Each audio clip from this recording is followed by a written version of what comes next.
I just released a video here. It's Matt and Chessie. Just released a video here a couple days ago of the find that I found online. $10 for a signal. Chessie naturally approves of it, but he's got better things to do, so he's just left. But anyways, kind of a new thing I'm doing here because I love finding stuff online, and I love finding deals on stuff for the layout. So in the spirit of that, my lovely wife, who's doing all the camera work today, say hello if you want to, sweetie. Hi guys. She was on Facebook Marketplace around the area where I am, and in Findlay, Ohio, there was a gentleman selling this B&O. What's the number here? I just had it memorized. 6-18094. It is a 442 Atlantic locomotive. This is a command control unit. Found it at an excellent price. This was featured in the Volume 1 of the year 2000 Lionel catalog. And I actually have the place saved right here. And this is a very neat catalog. It has a big thing about Joshua Lionel Cowan, a whole big thing in there. If you can find one of these online, this is one of the ones you might want to buy. Excellent, of course. And naturally, I love looking through these to see what you know what I want. But right here it is, the Atlantic. Very cool locomotive. I honestly have not looked at this because this one is never been unboxed. I don't think it still has the little ribbons to take it out, still wrapped in the tissue paper. The big one that you see right there is the Pennsylvania Railroad. They also had a AT&SF Santa Fe, and of course B&O. Naturally, I'm going to go for the B&O. Originally sold for the traditional unit. They had traditional and command control. Traditional was $449 and $549 for, that was the original sticker on this unit right here. So let's get down to it. Oh, also, most of you on Instagram know that last year I lost my Power Master.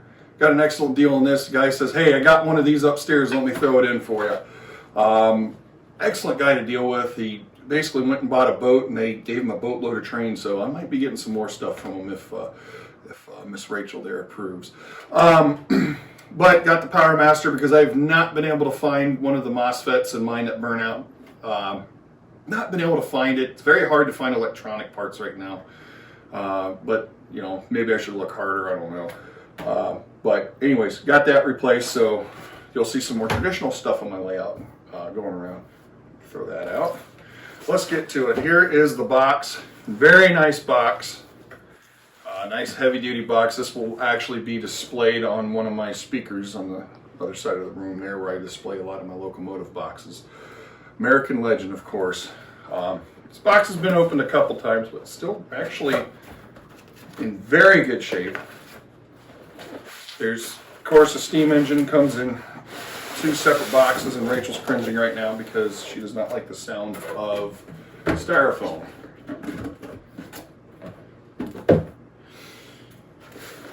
Let's see. Put it right here so you can get a better view.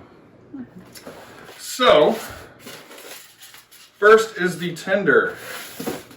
Oh, cool. We've got instructions. And I can join the, was this inside track? Yeah, the inside track. I can get a thing for there. Still has the warranty service card.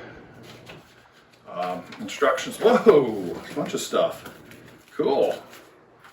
Wonder if it gives you the little overlay for the thing. We'll look for that later. Okay, so there's your instructions and everything. Still nice. What we got here? Smoke fluid. Still got smoke fluid in it. I think some of it spilt out. Still got smoke fluid in it. I have a big thing of smoke fluid somewhere. Traction tires. Came with traction tires, and it came with the silica gel. That's, you know, you don't want to eat that because they tell you not to. But like I said, right here, still wrapped in the plastic. I did not take this out. I just kind of looked at it to make sure it wasn't, you know, broken half or half on fire or something like that. Still has the little ribbons to pull it out with. That's never been pulled out. That is heavy. I've never had a command control steam engine. I've always had diesels.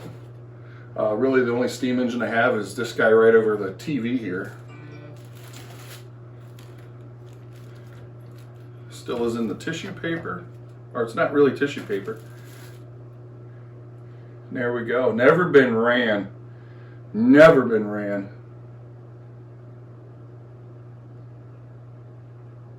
It's got a switch for rail sounds and signal sounds. That'll be interesting to see what it does right down here. Never been ran. Nice, good weight to it. Electric coupler, still has the foam underneath of it. Wow, this has never been taken out of the box. Coal load, very nice detail. Should have lights on it. Of course, it's Baltimore and Ohio.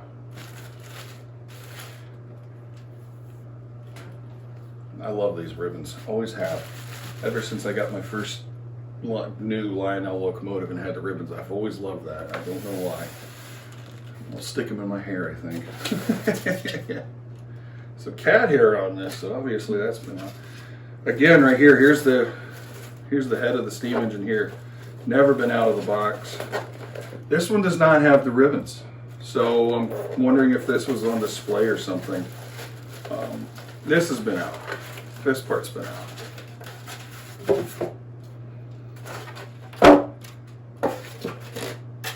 Move this over here. Carefully unwrap it. Look at the detail on that. There's the bell. The bell moves. Oh my. You have a little ding on it. That's okay. The whistle here, which most steam engines I see are kind of bent over. I don't know if that's supposed to be bent over or not.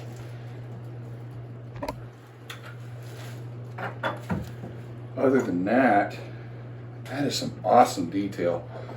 Oh, it's even got my favorite part about B&O steam engines. It's got the little herald there, which I just think that is, I love the B&O herald. If you've seen videos, I have a giant B&O herald over my yard. Love the symbol. I'm going to do a little research on that. I'm not too sure if that's, I can't tell if that's been bent or if that's supposed to be bent. I'm going to look over my glasses here. No, that's supposed to be like that, I think. Because it's actually, I don't know how well you can see, it's actually got a little attachment right down there, so I think it's supposed to be like that. My steam special came with the little whistle broke off, so. But yeah, this again has never been ran. There's no marks on there anywhere. This has never been ran. They may have tested it, and I think that's about it. So, but that is beautiful. No figures. I know some of them have figures in them. This one does not have any figures in it. That may change. It even looks like the firebox has a light in it. I've only ever seen that in the real high-end stuff. But that is a beautiful locomotive. Number 1465. So I'll tell you what I'm going to do. I am very impressed with that. Feels good. The only thing I don't like about the steam engines, this one does not have, it has a little scale coupler up front here. Looks cool and all that. I wish they would have just put a functioning coupler on there. I'm not too sure why they don't. Some of the steam switchers and whatnot have a functioning coupler up there. I kind of wish they would have went and just put that on there, because then I would, well, it would be used as a steam switcher in local freight service and everything else. But other than that, I think this is going to be a great addition to the layout. So, yeah, this is awesome. So, well, I believe now it is time to get it programmed in, and let's check it out on the layout itself. Yeah, this is very nice.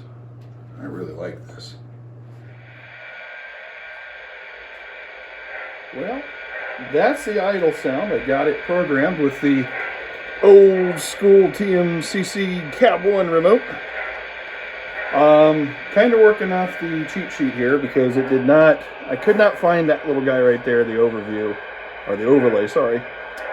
So kind of going off the cheat sheet here. I've never owned, this is my first experience with a command control steam engine. And it's going through, it's nice. I didn't touch a button, it just does this. Does these little steam releases and whatnot. You hit 3. I think that's a blow off. Oop. There you go, you gotta hit the box 1 first. You hit 3, that's your blow off. Volume control, of course. I actually have it turned down because it's very loud.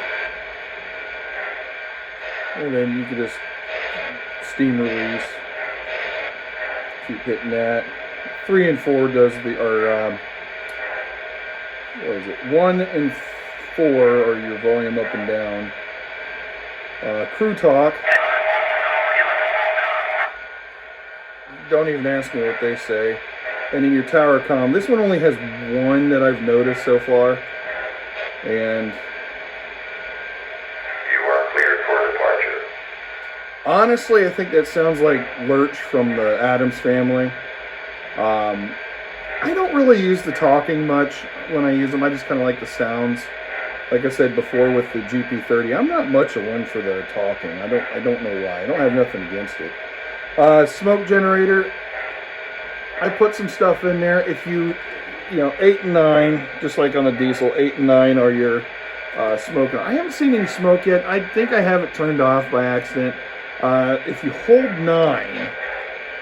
hold 9, it's supposed to give you a steam burst. It superheats the smoke generator and enhances smoke output when you start running your steam locomotive. See notes for filling or turning off the smoke generator on page 5. Well, I'm not going to bore you with reading page 5. Another thing I noticed about this does not have Odyssey. This is before the days of Odyssey. So when you want it to go, you give it some gas, and it's not super slow like the Odyssey is, but it works just fine. It's going to need a little oil because, like I said, it's 21 years old, new old stock. And it gives you a big loud chuff when it starts. That's pretty cool too. It knows when you're starting slow, and it gives you that nice loud steam. And that does it automatically. That blow off sound when you stop, it does that automatically. So instead of like the diesels having the air compressor, you'll get these steam blow-offs and a whole bunch of different other stuff with it just sitting there. Like I said, I'm going to try to figure out the smoke generator thing and hopefully get some smoke. I don't know if you can lash this up or not. I might try to lash it up with the GP30. But overall, this is a pretty good runner. It will pull a decent train. I'm not going to overload it too much. I'm just going to run it with, some box cars. Probably some period-specific box cars like my Sentinel and Time Saver because, well, this locomotive, reading up about it, came out in the 1920s is when B&O would have built them. And I believe they were used through the 40s, maybe even into the early 50s. I don't know steam history all that much. Like I said, this is just reading stuff on the internet, and you know how accurate that can be. It also has a very nice steam whistle. Really nice loud steam whistle. I love that sound. The cat's down here flicking his tail. He doesn't know what's going on. And then a really, really nice bell. So that's pretty cool. It's overall, I really like it. Another thing this will do is if you have any dirty track at all, this is very good at finding it because it will almost stall and it'll just kind of sit there and then it'll stall and and then start making its hissing noises like it thinks it stopped, so you have to give it a little shove. Like I said, this is way before the days of Odyssey. I don't know if there's an Odyssey upgrade. If I was ever to do any kind of upgrade, that's what I would do, but it's going to be a fun little engine to pull around my little passenger cars. I got some semi-scale passenger cars that don't look half bad with it, and just pull around, just box cars and whatnot. I really like it, and it's going to be a really great addition. If you find one for a good price, I have to say pick it up. I don't think it's as good of a puller as the diesels like my GP30 or even my Alco, but I'm okay with that. I love it. Being it's my first one with real actual sounds and control and all that. I wish it had the front coupler because I would definitely use it as in local switching and stuff. But yeah, this is gonna be right at home, and I love it. I'm so grateful that my wife found it for me and let me get it. So it's a wonderful addition. So.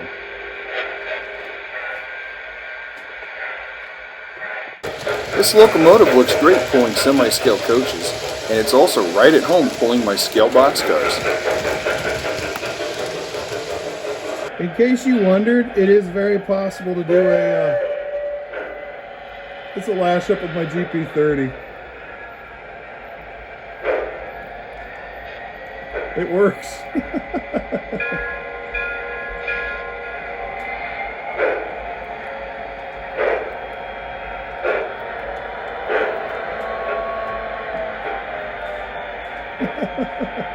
It actually works. So, I don't know if I'll ever do that, but